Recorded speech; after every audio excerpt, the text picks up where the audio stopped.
Hello friends, આજે આપણે એક ટોપિકની શરૂઆત કરીએ છીએ. પ્રકરણ 15 આર્થિક વિકાસ. હવે પહેલી વસ્તુ સમજો, તમે અહીંયા એક સવાલ સમજવાનો છે. બહુ નાનો સવાલ છે. વિકાસ કોને કહીશું આપણે? એક સામાન્ય સવાલ તમારા બધાની સામે, તમે બધા વિચારો, તો વિકાસ કોને કહીશું? તો મારો સાદો જવાબ છે, વિકાસ એટલે આપણે જે સ્થિતિમાં હોઈએ એના કરતાં સારી સ્થિતિમાં પહોંચવાનો પ્રયાસ. બરાબર? આવા ક્યારે અટકે નહીં હો. આ કામ ક્યારેય ના અટકે. એટલે પહેલો તો નાનો સવાલ શું યાદ રાખવાનો? વિકાસ એ કેવી પ્રક્રિયા છે? તો જવાબ છે સતત ચાલતી પ્રક્રિયા તથા અનેક પાસા ધરાવતી સામાજિક પરિવર્તનની પ્રક્રિયા છે. અનેક પાસા ધરાવતી સામાજિક પરિવર્તનની પ્રક્રિયા છે એ વિકાસ છે. બરાબર? અચ્છા, હવે તો એનો મતલબ શું કે વિકાસ સામાજિક પણ હોય, આર્થિક પણ હોય, ધાર્મિક પણ હોય, રાજકીય. આપણે આ ચેપ્ટરમાં ભણવાનું છે આર્થિક વિકાસ. ટાઇટલ જ છે આર્થિક વિકાસ. બરાબર? તો પહેલા તો સમજવાનો, આર્થિક વિકાસ કોને કહેવાય? તો આર્થિક વિકાસ એટલે, જો આ એનો સાદો અર્થ છે, આર્થિક વિકાસ એટલે દેશની આર્થિક સ્થિતિમાં થતો ફેરફાર. બરાબર? દેશની આર્થિક સ્થિતિમાં થતો ફેરફાર. આ એક સાદો અર્થ છે, પણ હવે એને સમજૂતી લઈએ તો દેશની રાષ્ટ્રીય આવકમાં સતત વધારો થાય એ આર્થિક વિકાસ દર્શાવે છે એવું આપણે કહી શકીએ. બરાબર? ફરીવાર, દેશની રાષ્ટ્રીય આવકમાં સતત વધારો થાય એ આર્થિક વિકાસ દર્શાવે છે એવું આપણે કહી શકીએ છીએ. બરાબર?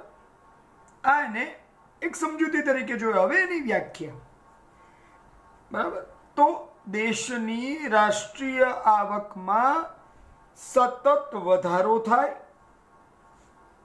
અલ્પ વિરામ લખજો તમે લોકો યાદ રાખવા માટે, એટલે યાદ રહેશે. દેશની રાષ્ટ્રીય આવકમાં સતત વધારો થાય તથા દેશની માથાદીઠ આવકમાં પણ વધારો થાય. દેશની માથાદીઠ આવકમાં પણ વધારો થાય અને તેને કારણે લોકોના જીવન ધોરણમાં જે સુધારો જોવા મળે, લોકોના જીવન ધોરણમાં જે સુધારો જોવા મળે તેને આપણે આર્થિક વિકાસ કહીએ છીએ. બરાબર? મેં તમને 3 વસ્તુ કીધી. બરાબર?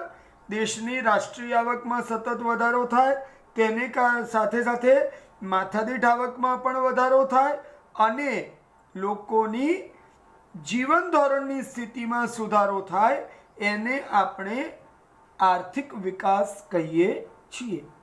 બરાબર? હવે અહીંયા તમારા મનમાં સવાલ થાય, રાષ્ટ્રીય આવક એટલે શું? બરાબર? પહેલો સવાલ આ થાય, દરેકને થાય. આપણે 3 વસ્તુ કીધી ને, તો ત્રણેયની વ્યાખ્યા જોઈએ. રાષ્ટ્રીય આવક એટલે શું? દેશની કુલ આવક એટલે રાષ્ટ્રીય આવક. દેશની કુલ આવક એટલે રાષ્ટ્રીય આવક. બીજું, માથાદીઠ આવક કોને કહીશું? બરાબર?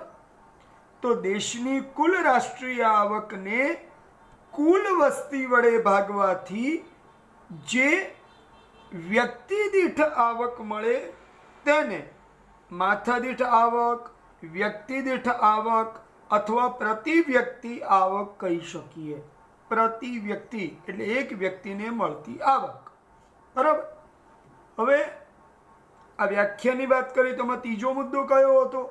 જીવન ધોરણમાં સુધારો. બરાબર? તો જીવન ધોરણનો અર્થ જોઈએ.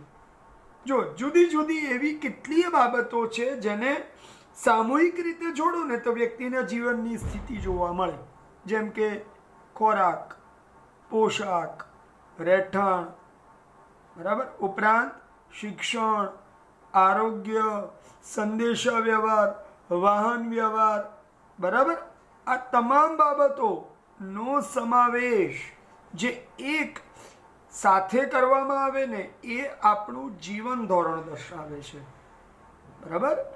તો જીવન ધોરણમાં કઈ કઈ બાબતોનો સમાવેશ થાય યાદ રાખજો.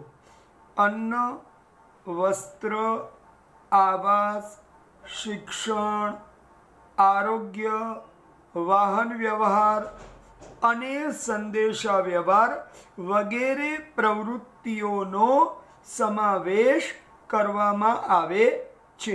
તો આ મેં તમારી 3 અને પહેલી એક ચોથી વ્યાખ્યા સૌથી પહેલી લીધી આપણે આર્થિક વિકાસની, એટલે 4 વ્યાખ્યાઓની વાત કરી. એક નાનકડો સવાલ પણ જોયો, બરાબર. હવે એક વિધાન આવે છે કે ભારતમાં આર્થિક વિકાસ થઈ રહ્યો છે એવું આપણે શેને આધારે કહી શકીએ? તો પહેલી વાત તો એક આવે કે ભાઈ આપણી રાષ્ટ્રીય આવક આગળના વર્ષોમાં કેટલી હતી?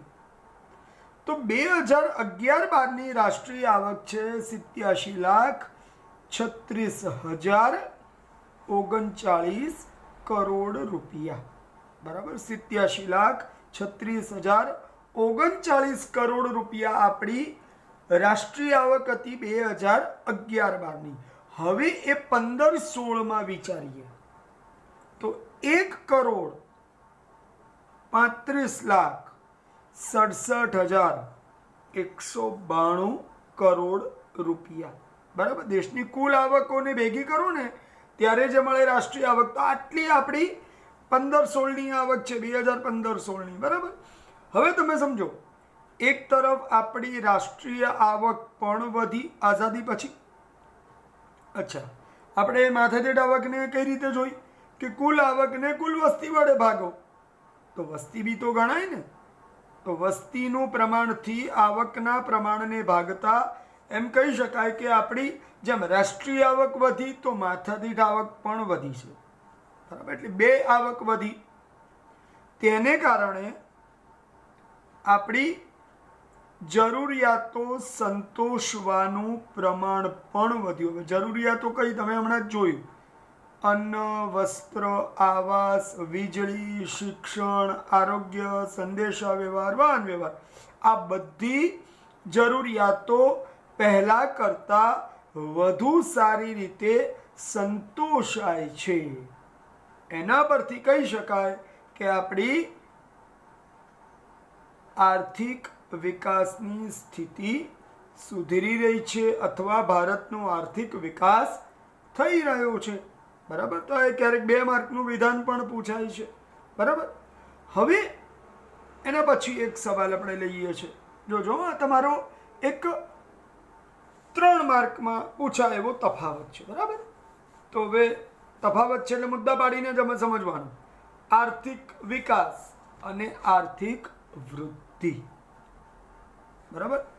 તો આર્થિક વૃદ્ધિ અને આર્થિક વિકાસ બેની અંદર પહેલા વિકાસની વાત કરીએ તો આર્થિક વિકાસ એટલે શું? વ્યાખ્યા આપણે જોઈ લીધી. દેશની રાષ્ટ્રીય આવકમાં અને માથાદીઠ આવકમાં વધારો થાય તેને કારણે લોકોનું જીવન ધોરણ પણ સારી રીતે સંતોષી શકાય, તેને આપણે કહીએ છીએ આર્થિક વિકાસ, બરાબર. તો આર્થિક વૃદ્ધિ એટલે શું? માત્ર આવકમાં થતો વધારો દર્શાવે તેને આપણે આર્થિક વૃદ્ધિ કહી શકીએ. શું બોલ્યો? માત્ર આવકમાં થતો વધારો દર્શાવે તેને આપણે આર્થિક વૃદ્ધિ કહી શકીએ. ઓકે, હવે તફાવતનો બીજો મુદ્દો, વ્યાખ્યાઓ પછી વિકાસની પ્રક્રિયાના આધારે. તો જો ભાઈ, આર્થિક વિકાસ એ ગુણાત્મક બાબત છે. ગુણાત્મક કેમ કે તમે ઘણી બધી બાબતોમાં પરિવર્તન બતાવો છો, બરાબર. આવક વધે, જીવન ધોરણ સુધરે, આ 2 વસ્તુની વાત કરી એટલે આ ગુણાત્મક બાબત છે. અને આર્થિક વૃદ્ધિ માત્ર આવકમાં વધારો બતાવે એટલે પરિમાણાત્મક બાબત છે. આર્થિક વૃદ્ધિ કેવી બાબત છે? પરિમાણાત્મક બાબત છે. ચલો, આર્થિક વિકાસ તો કે પ્રાથમિક અવસ્થા, બરાબર, શરૂઆત વિકાસની હોય અને બીજી અવસ્થા કઈ આવે? વૃદ્ધિની. પછીની અવસ્થા કઈ? વૃદ્ધિ.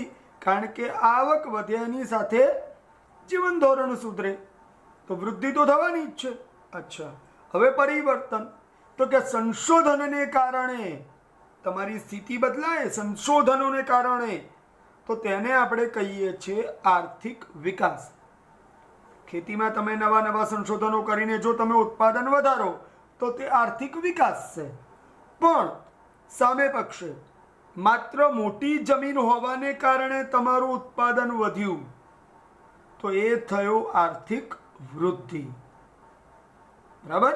અને ત્રીજી વાત, દેશોને આધારે તો વિકાસશીલ દેશો એટલે અત્યારે વિકાસ કરતા હોય એ દેશોમાં શું જોવા મળે?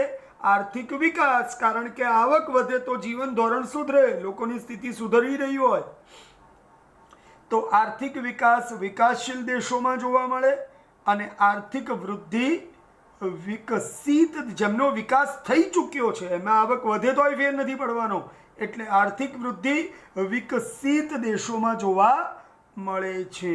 બરાબર. તો આ તમારો એક તફાવત છે. બરાબર છોકરાઓ.